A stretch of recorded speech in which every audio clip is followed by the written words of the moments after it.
अस्सलाम वालेकुम नाजरीन, जॉब ज़ोन में खुशामदीद। नई वीडियो के साथ हाजिर हैं। आज की वीडियो में हम आपको जनरल साइंस के MCQs समझाएंगे PST और JEST के लिए।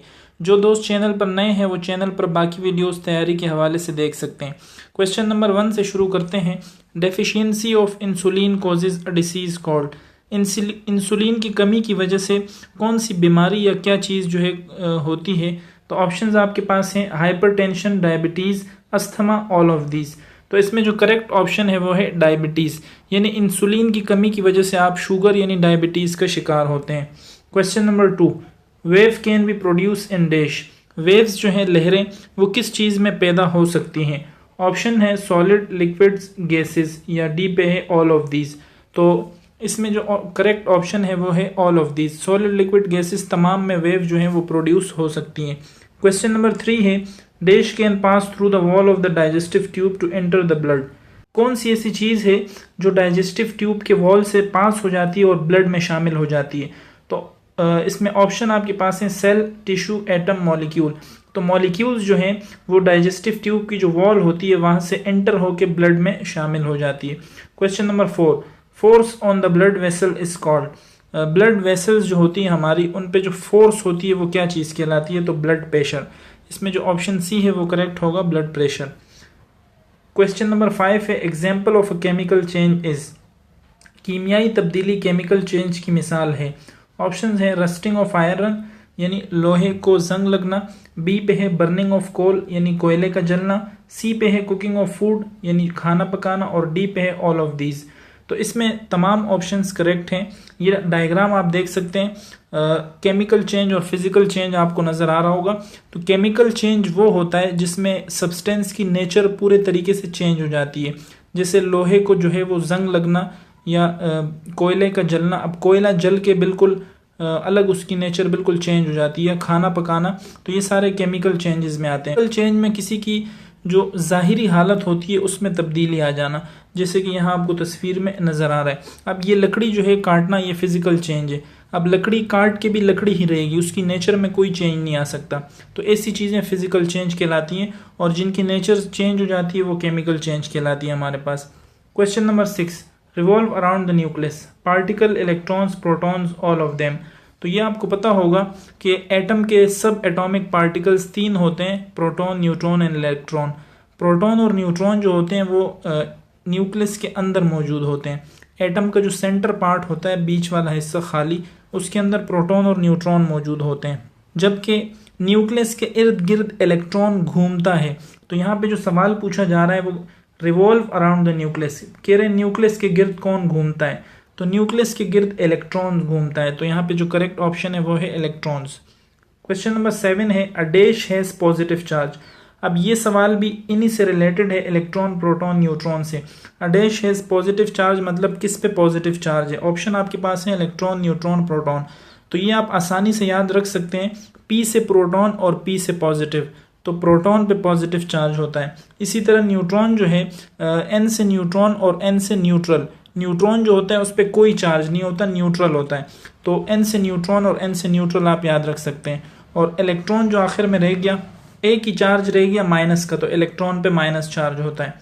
Question number 8, heart receives oxygenated blood at dash side. हमारा दिल जो होता है वो ऑक्सीजनेटेड ब्लड जो है वो किस साइड पे रिसीव करता है। तो लेफ्ट साइड पे, यानी उल्टे हाथ पे। Question number 9, when there is no rainfall in an area that causes. जब किसी एरिया में बारिश ना हो तो उसकी वजह से क्या होता है। फ्लड्स, सैलाब आते हैं, ड्राफ्ट, सूखापन, अर्थक्वेक, जलजले, या लाइटनिंग, रोशनी चमकती है। तो इसमें बी ऑप्शन करेक्ट है। जब कहीं बारिश ना हो तो वहाँ सूखापन जो है, खुश्क साली आ जाती है। Question number 10, common digestive disorders are. आम जो डाइजेस्टिव मसले होते हैं, हाजमे में जो मसाइल होते हैं वो कौन कौन से हैं। डायरिया, हार्ट बर्न यानी सीने का जलना, ulcer and gas trouble, gas वगैरह के मसले। तो इसमें ये तमाम ऑप्शंस करेक्ट हैं। जब आपको आम हाजमे के मसाइल होंगे तो ये इन बीमारियों का आप शिकार रहेंगे। Question number 11, new substances are form during dash process. नई चीज़ें जो है वो कौन से प्रोसेस में बनती हैं। तो केमिकल प्रोसेस में। ये भी हमने पीछे एक सवाल पढ़ लिया, ये आप देख सकते हैं क्वेश्चन नंबर 5, केमिकल चेंज हमने पढ़ा, rusting of iron, burning of coal. तो केमिकल प्रोसेस जो होता है, केमिकल चेंजेस जब होती हैं तो न्यू हमारे पास एक नई चीज़ बन जाती है, नेचर पूरे सब्सटेंस की चेंज हो जाती है, तो इसमें आएगा chemical. Question number 12, what is the surface temperature of the sun? सूरज का जो टेम्परेचर होता है सरफेस का वो कितना होता है? तो इसमें ए ऑप्शन करेक्ट है, 5500 से 6000 डिग्री सेंटीग्रेड तक सरफेस टेम्परेचर होता है सूरज का। Question number 13, dietary fibre is found in? Dietary fibre जो है वो किस चीज़ में पाया जाता है? सीरियल्स यानी दालों में, फ्रूट्स यानी फलों में, वेजिटेबल्स यानी सब्जियों में, या डी ऑल ऑफ दीज? तो इसमें आएगा ऑल ऑफ दीज, इन सब में पाया जाता है। Question number 14, what do you know about astronomy? Astronomy के बारे में आप क्या जानते हैं? तो एस्ट्रोनॉमी जो है वो हमारे पास फिजिक्स की एक ब्रांच है जिसमें हम स्टडी करते हैं सूरज, चांद और उन चीज़ों के बारे में जो स्पेस यानी खला में पाई जाती हैं। तो इसमें ए ऑप्शन करेक्ट है, study of sun, moon and object in space. Astronomy, astronauts आपने सुना होगा, खलाबाज जिसे कहते हैं, तो एस्ट्रोनॉमी में हम ये चीज़ें स्टडी करते हैं। Question number 15, the molecules are carried by dash to every cell to produce energy? Molecule जो है वो कौन सी ऐसी चीज़ है जो मॉलिक्यूल्स को अपने साथ ले जाती है हर एक खुलिये तक, ताकि एनर्जी जो है वो पैदा की जा सके? तो ऑप्शंस हैं सेल्स, टिश्यूज, ब्लड, वाटर। तो करेक्ट ऑप्शन इसमें है ब्लड। मॉलिक्यूल्स जो हैं वो ब्लड के जरिए हर सेल, हर खुलिये तक पहुंचते हैं ताकि एनर्जी प्रोड्यूस हो सके। Question number 16, which organ is not the part of the respiratory system? Respiratory system कहते हैं सांस लेने का अमल। तो सांस लेने के अमल में कौन सा हिस्सा इसमें शामिल नहीं है नीचे ऑप्शंस में? तो नोज, नाक तो सांस लेने में शामिल होती है, थ्रोट ये हमारा गला जो है ये भी शामिल होता है, लंग्स हमारे फेफड़े भी सांस लेने में शामिल होते हैं, और डी पे है किडनी। तो किडनी जो होती हैं वो सांस लेने में शामिल नहीं होती, तो इसमें डी ऑप्शन करेक्ट है। Question number 17, which gases are dissolve in water? पानी के अंदर कौन सी गैसेज जो है वो हल हुई हुई हैं? Nitrogen, oxygen, carbon dioxide, all of these. तो इसमें जो डी ऑप्शन है वो करेक्ट है, all of these. Nitrogen, oxygen, carbon dioxide ये तमाम गैसेज पानी में मौजूद होती हैं। Question number 18, name the Nobel prize winner who supported the big bang theory? ऐसे नोबेल प्राइज विनर का नाम बताएं जिसने बिग बैंग थ्योरी को सपोर्ट किया। बिग बैंग थ्योरी आपने सुना होगा, तो बिग बैंग थ्योरी क्या थी? उसमें यह कहा गया था कि एक बहुत बड़े धमाके के बाद जो है वो ये दुनिया वजूद में आई।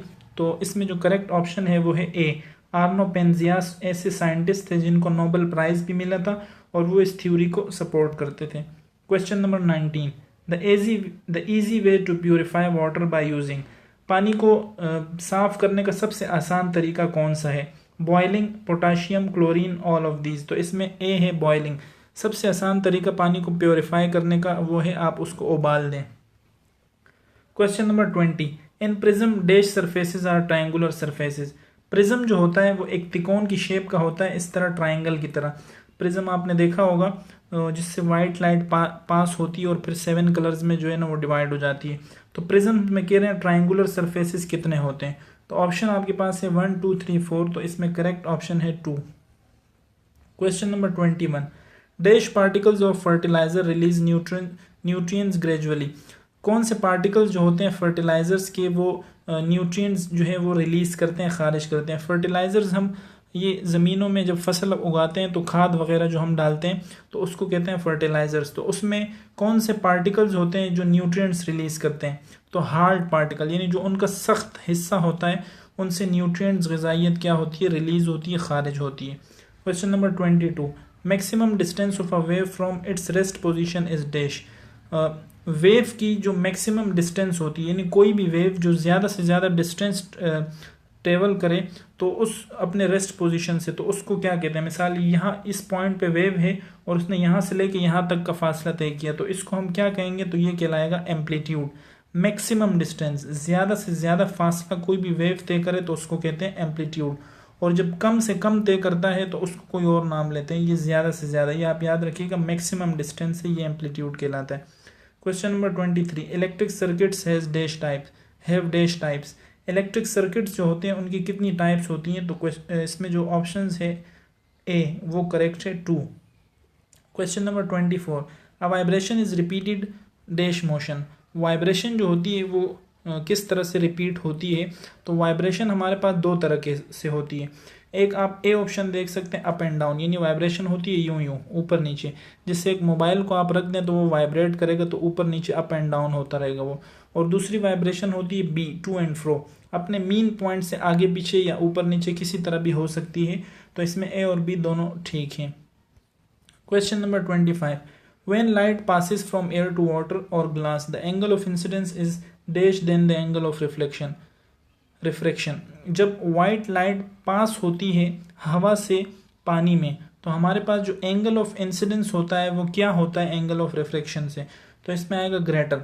ये आप तस्वीर साइड पे देख लें, ये हमारे पास एक रे, लाइट की एक रे आई हवा में से, और वो जब पानी में दाखिल हुई तो जब लाइट की रे हवा से पानी में दाखिल होती है वो थोड़ा सा बेंड हो जाती है, मुड़ जाती है। तो ये शुरू वाला एंगल आपको नज़र आ रहा होगा, ये कहलाता है एंगल ऑफ इंसिडेंस, और ये जो दूसरा एंगल आपको नीचे नज़र आ रहा है ये कहलाता है एंगल ऑफ रिफ्रैक्शन। तो पहला वाला एंगल बड़ा होता है दूसरे वाले से, तो इसलिए यहाँ पे आएगा ग्रेटर। तो ये कुछ MCQs थे जर्नल साइंस के PST और JEST के लिए। उम्मीद है आपको समझ में आए होंगे। नेक्स्ट वीडियो तक के लिए इजाज़त दीजिए। अल्लाह हाफिज़।